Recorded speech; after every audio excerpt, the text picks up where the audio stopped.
How are you doing, everyone? Welcome back, of course, to a discussion video we're going to be doing today, and this one is going to be a little different than our normal content. This time, we're actually going to be going over the Urshifu Max Raid Den event that is going on right now in Shield and Sword. And this is something that is very much irritating to me to see people continue to do, because some people want to speedrun these dens, and people are doing it unoptimally. And people are doing unoptimally. People are doing it, just to be, hey, I'm gonna show off, this shiny thing that I have, and hey, it's gonna slow down the whole thing. And as we're seeing, doing here, people just bringing in whatever they want because, hey, I can, and it's slowing the thing down. So, how are you doing, everyone? We are currently, we are not going for the Dynamax Raid Den against the Urshifu, but we are going up against the, useless double. But I'm here today to talk about something new, something that I would very much like to inform people about, because I see people doing this wrong all the freaking time, and it's really starting to aggravate me. I'm trying to get through these Urshifu battles as quickly as possible, because I really want to get the rewards. And a lot of people I know out there are also wanting to get these rewards. The rewards for the Urshifu event are, as follows. I will be listing them off right now. They are: for the Urshifu defeats either of them, they both yield the same rewards. They get all of the apricorns, so a black apricorn, a blue apricorn, a green apricorn, a pink apricorn, a red apricorn, a white apricorn, and a yellow apricorn. All of those are guaranteed. You are guaranteed one of them per each raid den you do against an Urshifu. You are also guaranteed a choice band. Not the greatest, but it is something that is useful for, say, people who are new and haven't gotten that far into the game yet. The other items you get is a 50% chance to get a Max Honey. Max Honey pretty much operates the exact same way as a Max Revive. You are also given out 6 EXP Candy Ls, 6 EXP Candy XLs, 5 Armorite, 2 Dynite, and 1 serving of Max Mushrooms, allowing you to get, more Gigantamax Pokemon if they don't have a Gigantamax factor already. The Urshifu is a 3% spawn rate, either of them, for a level 5 raid. Level 4 raids, you have Corviknight. Corviknight gives out the TMs for...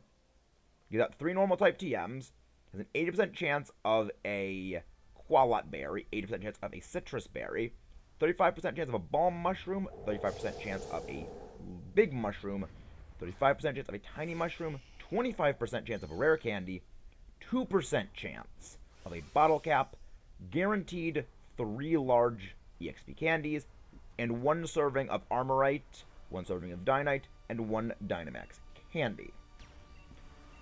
Dubwool gives out, of course, 2 normal type TMs, has an 80% chance of a Hondu Berry, a 80% chance of a Wiki Berry, 30% chance of a large nugget or a big nugget, 30% chance of a regular nugget, 30% chance of a rare bone, 25% chance of a rare candy, 1% chance of a bottle cap, and 1 serving of Armorite, Dynite, Dynamax Candy, and large EXP candies.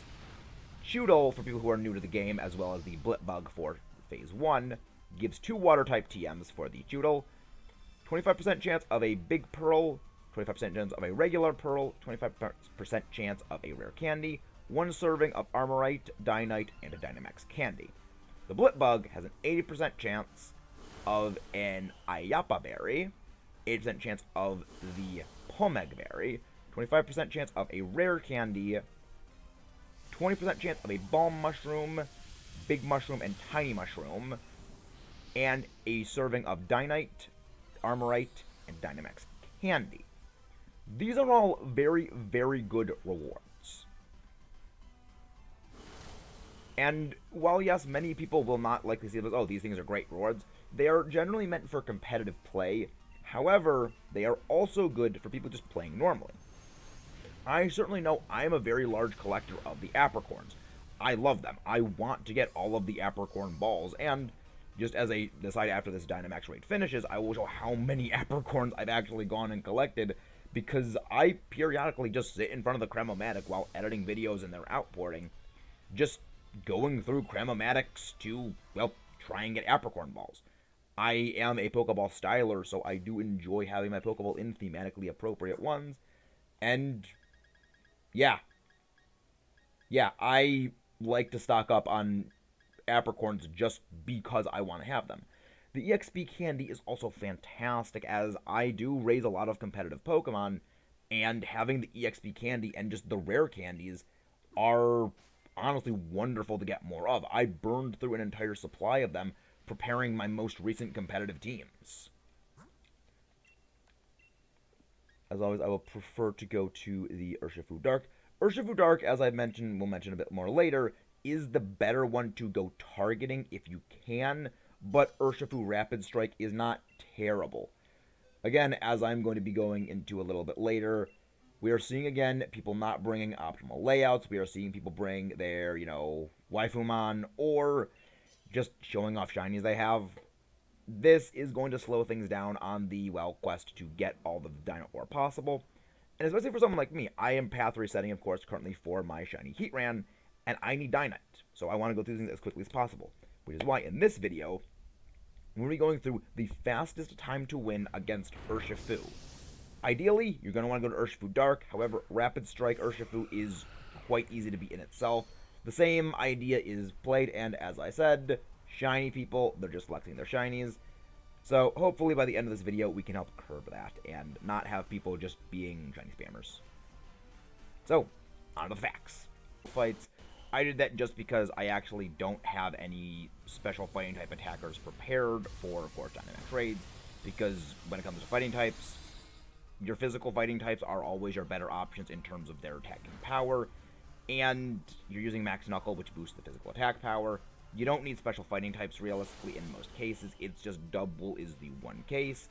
And this is a competitively built Charizard I have. It actually is my only competitively built Charizard. And Double can have a weakness to fire due to its ability. Plus, I do also like the power of G-Max Wildfire that deals residual damage throughout the battle. The optimal way to actually beat these max raid battles is not using anything that is shown here, other than, of course, the Xerneas. So, not Gardevoir, not the Tapu Koko, not the Inteleon. No. The ideal play for this is actually to be bringing in Fairy types. The reason why Fairy types is, of course, because the quad weakness that Urshifu Dark has to Fairy, but also the same weakness shared one singular time Urshifu Water has. And they're also significantly lower special defense, allowing them to be hit by, of course, special defense. Oh yeah, but look at that Gardevoir did that much damage. Yes, you know why it did that much damage? Because of Fairy Aura. Because of my Xerneas, which I am currently holding a Life Orb on. However, your best option for dealing with these things is to bring a Xerneas if you do not have one. Okay, then hope that your partners have a Xerneas that you connect with, or you can go and get a Xerneas yourself from Dynamax Adventures. However, that is a bit more limiting than, the other options. But if you don't have a Xerneas, there is another alternative that is actually another better that is a good option, not necessarily a better option, but it does the job quite well. And yes, and these are the Pokemon that the most commonly seen Pokemon that people will bring are things like, oh, I'm going to bring my shiny Gardevoir or my shiny Sylveon to show off what I got, or, just shiny whatever just to show off they can. One person I was playing with earlier brought a shiny Libero Cinderace just because they could. But these are not at all close to the optimal plays. The optimal play is, as mentioned before, a Xerneas. The reason why is Xerneas, as we're seeing here, people are bringing, very unoptimal Pokemon. Gardevoir is a somewhat passable option.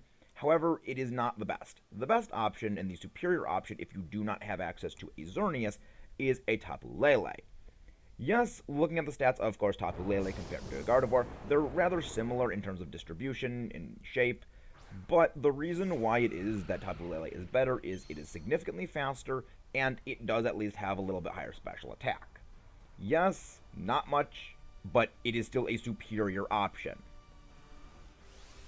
There's also that Tapu Lele does have Psychic Terrain, something which blocks the priority moves that, say, it could have, either Sucker Punch in the form of Urshifu Dark or Urshifu Rapid Strike with Aqua Jet, which is why Psychic Terrain is better. It can block those. The other one that is commonly seen float around is Sylveon, and I cannot stress how terrible of an option Sylveon is.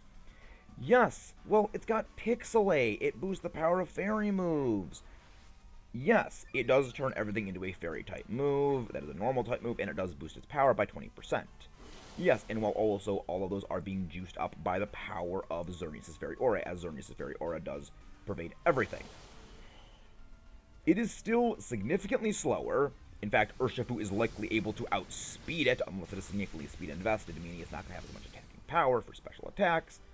But it's still doing less damage. When you are dealing with the shield that Dynamax Pokemon in these dens have, you need to be putting in every single ounce of damage you can. Something such as a 5 base power difference can be the difference between an extra turn spent or finishing in 3 turns, or even 2. The other thing that people do a lot of the time is, as we're seeing here, people want to go for the Dynamax. They want to show off what my shiny Pokemon is with their big Dynamax.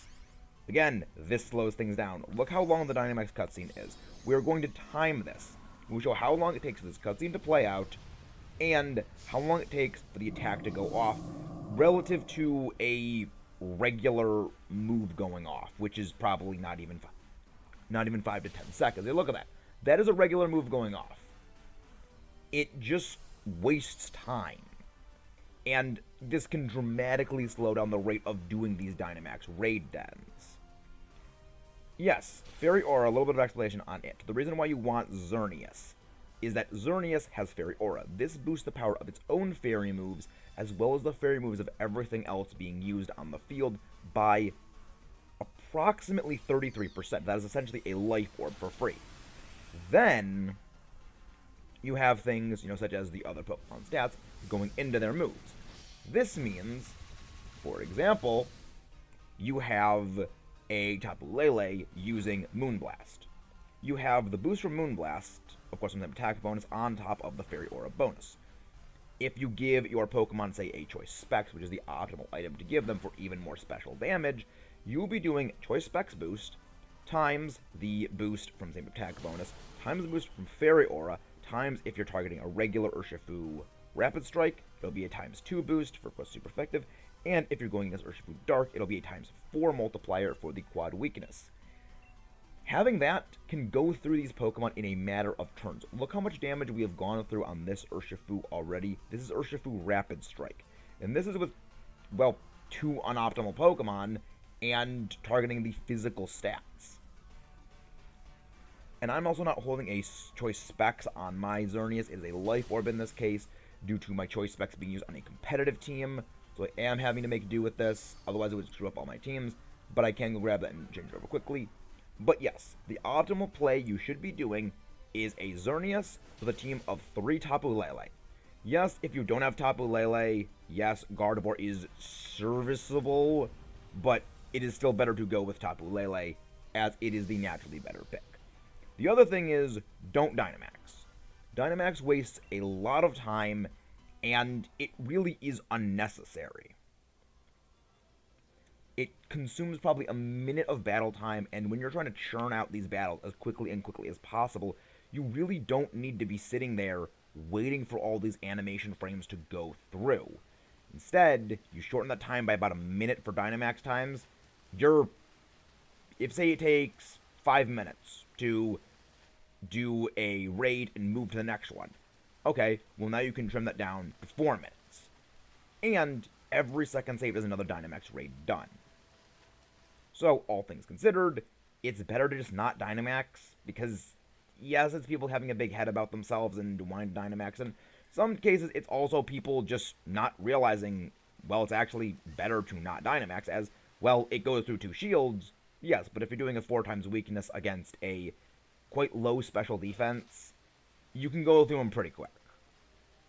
It is also worth noting the reason why you are not to be Dynamaxing against this outside of simply the amount of time you spend using Dynamax moves. It's that Dynamaxing disables choice items. Yes, you could do well Dynamaxing with a Life Orb, but again, you're still going through the animation times of the Dynamax. And the Life Orb has these residual damage that takes a few seconds to go off. So again, your optimal play is to just use choice specs.